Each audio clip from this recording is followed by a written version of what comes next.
die until he himself commits it. The hadith is not authentic, right? So we're not accepting the authenticity of the hadith. However, there are scholars who've commented upon the general, some elements of truth that are related to this issue. And Ibn al-Qayyim, rahimullah, has some good speech. And I'll translate the passage. It's from Al-Madarij al-Salikin, in the first volume, page 177, 178. And he has some nice speech on this topic. And again, it connects to this issue of sin and al-qadar, and sins you've done in the past and which you have repented from. And Ibn al-Qayyim, rahimahullah, he says that what may be intended in this hadith, even though it's not authentic, right, is that when you rebuke your brother on account of a sin, and Ibn al-Qayyim is not talking about even a sin that you repented from. He's speaking just about a sin, right? So keep that in mind. But we are speaking in the context of sins that people have repented from. When you rebuke your brother on account of a sin, this is هذا أعظم إثما. This is a greater sin than his sin.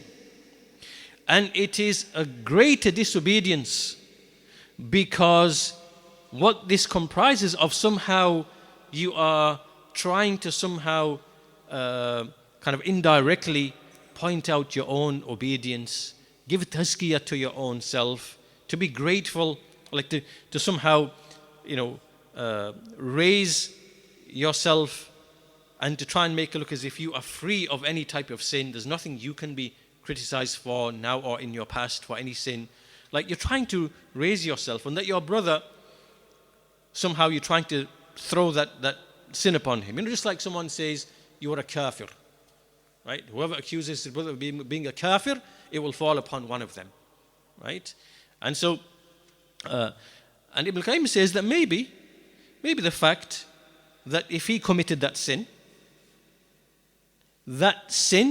or in this case, a history, a prior life of sin, disobedience, murder, drugs, alcohol, whatever it might be, that previous sin, maybe it has brought about in him of such humility and khudu', lowering himself and considering himself to be really lowly, and to have cured his heart from the disease of kibr, arrogance, and amazement with oneself, and made him to stand in front of his Lord with his head bowed down, humble in awe, his heart broken.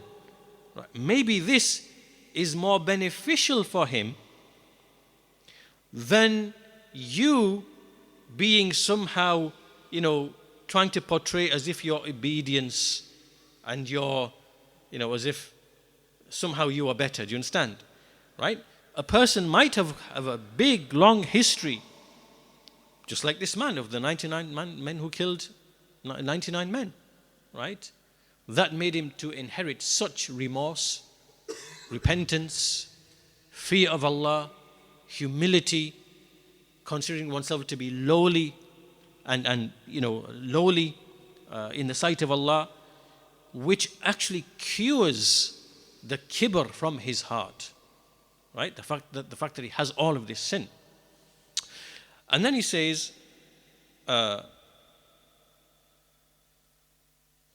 how much more closer is this disobedient one, meaning the one who is finding fault with the sin of the sinful person and rebuking him. He's saying, how close is this person, how close is this person to the hatred of Allah subhanahu wa ta'ala? How close is he to that? And how close is the disobedient one to the mercy of Allah, right? So the one who disobeyed Allah, committed sins, how much more closer is he to the mercy of Allah? And how much closer is this one who somehow, trying to indirectly raise himself and praise himself by mocking and belittling other people for their past and for their sins? How much more close is he to the maqt of Allah, to the hatred of Allah? And he says, a sin that humbles you in front of Allah is more beloved to Allah than an obedience by which you somehow try to point, like you pointing fingers towards yourselves, and you're trying to make something of it, your obedience, right? And likewise, if you spend the night sleeping and then you wake up remorseful, meaning, I slept through the night, maybe I should have prayed, I'm having remorse now, you're remorseful, is better than that you spend the night standing in the prayer and you wake up in the morning amazed with yourself. MashaAllah, look at this tahajjud which I prayed. I prayed long surahs and I stayed awake till this or that. You're amazed with yourself, right? So that you sleep and then wake up remorseful is better than that you pray and wake up amazed with yourself, right? And he says, فَإِنَّ الْمُعْجِبِ لَا يَسْعَدُ لَهُ عَمَلٌ. The one who's amazed with himself, his action will not be raised. And likewise, وَإِنَّكَ أَن تَضْحَكْ وَأَنْتَ مُعْتَرِفٌ خَيْرٌ مِّنْ أَن تَبْكِي وَأَنْتَ مُدِلٌ. That you laugh, like you're joking around, but then you acknowledge your shortcoming, is better for you than that you cry out of the fear of Allah and apparent fear of Allah, whatever, and then you somehow then make something out of this. Look at that, I cried for the sake of Allah. And it's better that you be someone who's just frivolous and joking and laughing, and then you realize, oh, this is wrong. I acknowledge this is wrong. This is my shortcoming. Then that you cry and then you think yourself somehow to be pious and fearful and great and somehow no, it's better not to have that. And likewise, وَأَنِينُ الْمُذْنِبِينَ أَحَبُّ إِلَى اللَّهِ. The fact that when you see those who are sinful and they cry and they weep because of that is better than those who are sat there making tasbih and doing all these things and somehow feeling good about themselves, right? And so likewise he continues, Ibn al-Qayyim, he says, maybe Allah subhanahu wa ta'ala, by way of this sin, maybe this sin was an actual medicine, a medicine by which he took out of the servant, out of you, a fatal disease without you realizing. Meaning that maybe Allah decreed upon you certain sins that you committed in the past, or you committed, for which you obviously you are remorseful.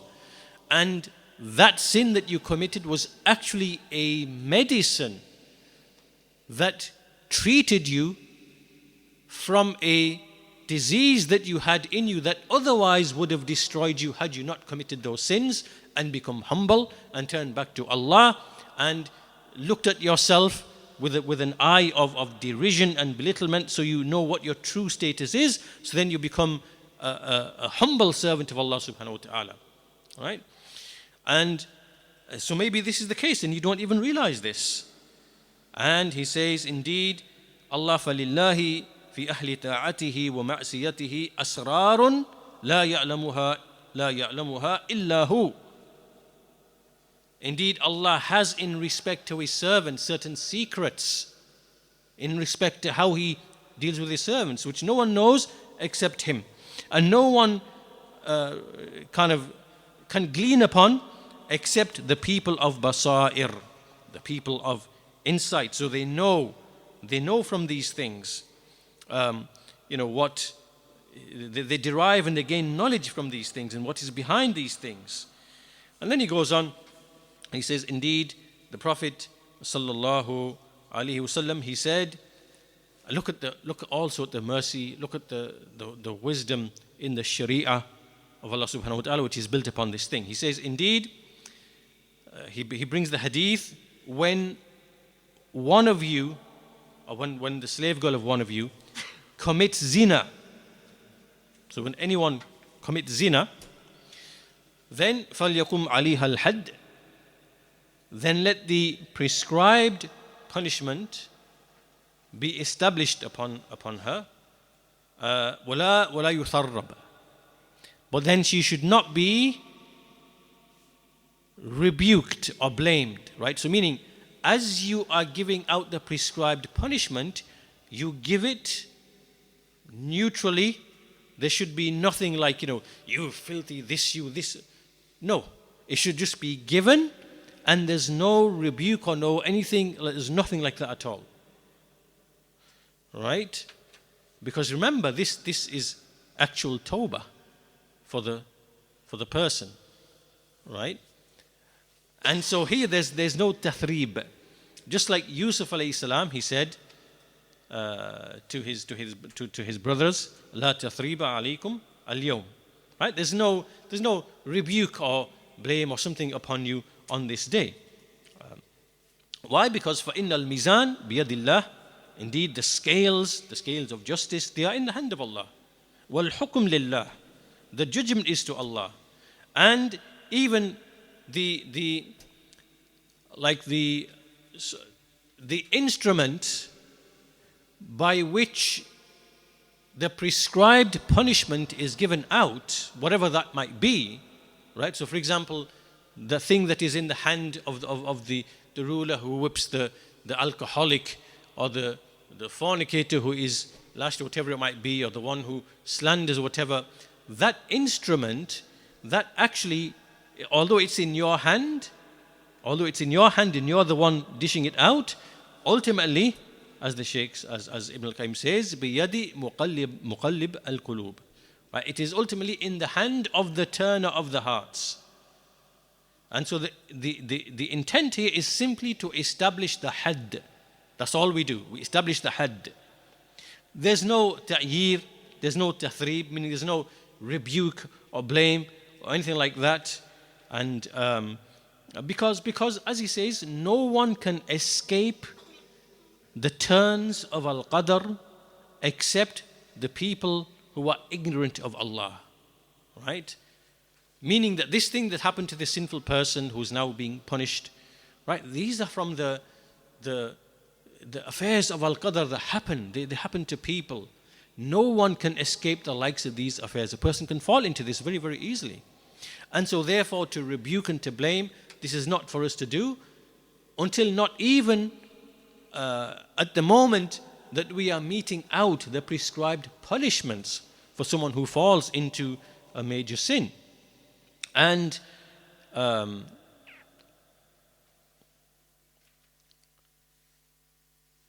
al-Qayyim continues and he says that Allah Azza wa Jal, وَقَدْ قَالَ اللَّهُ تَعَالَى لِأَعْلَمِ الْخَلْقِ بِهِ وَأَقْرَبِهِمْ إِلَيْهِ وَسِيلَةً وَلَوْلَا أَنْ ثَبَّتْنَاكَ لَقَدْ كِدْتَ تَرْكَنُ إِلَيْهِمْ شَيْئًا قَلِيلًا. Allah is saying to His Messenger ﷺ that had we not made your heart to be firm, then you would have indeed inclined towards them somewhat, meaning inclined to the people of disbelief, and you might have inclined to them, meaning that it is only Allah Azza wa Jal who gives protection to His Messenger and to the believers, because otherwise we are all inclined towards making mistakes and towards sin and towards whatever it might be. And it is Allah's favor and bounty and His protection by which we are protected. And if He wants to remove it, He can remove it. So we are all prone to these types of things. And so therefore, as we read in these ayat, just like Yusuf alayhi salam, وَإِلَّا تَصْرِفْ عَنِّي كَيْدَهُنَّ أَسْبُ إِلَيْهِنَّ وَأَكُنْ مِنَ الْجَاهِلِينَ. Yusuf alayhi salam, that if you do not turn me away from their intrigue, their plot, the women who plotted, then I would surely have inclined towards them and I would have been from the ignorant people. This is Yusuf alayhi salam acknowledging that he would have been prone to falling into the snares of those women had Allah not turned him away from that. Showing once more that we are all potential, we can fall into that. And likewise from the dua The Messenger of Allah, Ya Muqallib al-Qulub, he used to make this dua, oh, turn of the hearts, turn our hearts to your obedience or remembrance. And there is no heart, ma min qalbin illa wa huwa bayna isba'in min asabi'ir rahman. Right? There is no heart except that it is between two of the fingers of Ar-Rahman. If He wills, He'll make it upright, and if He wills, He'll misguide it. Right? So it's Allah is the one who guides and who misguides. So this is beautiful speech from Ibn al-Qayyim rahimahullah ta'ala. What is the point? What is the point that we are making? As we said here,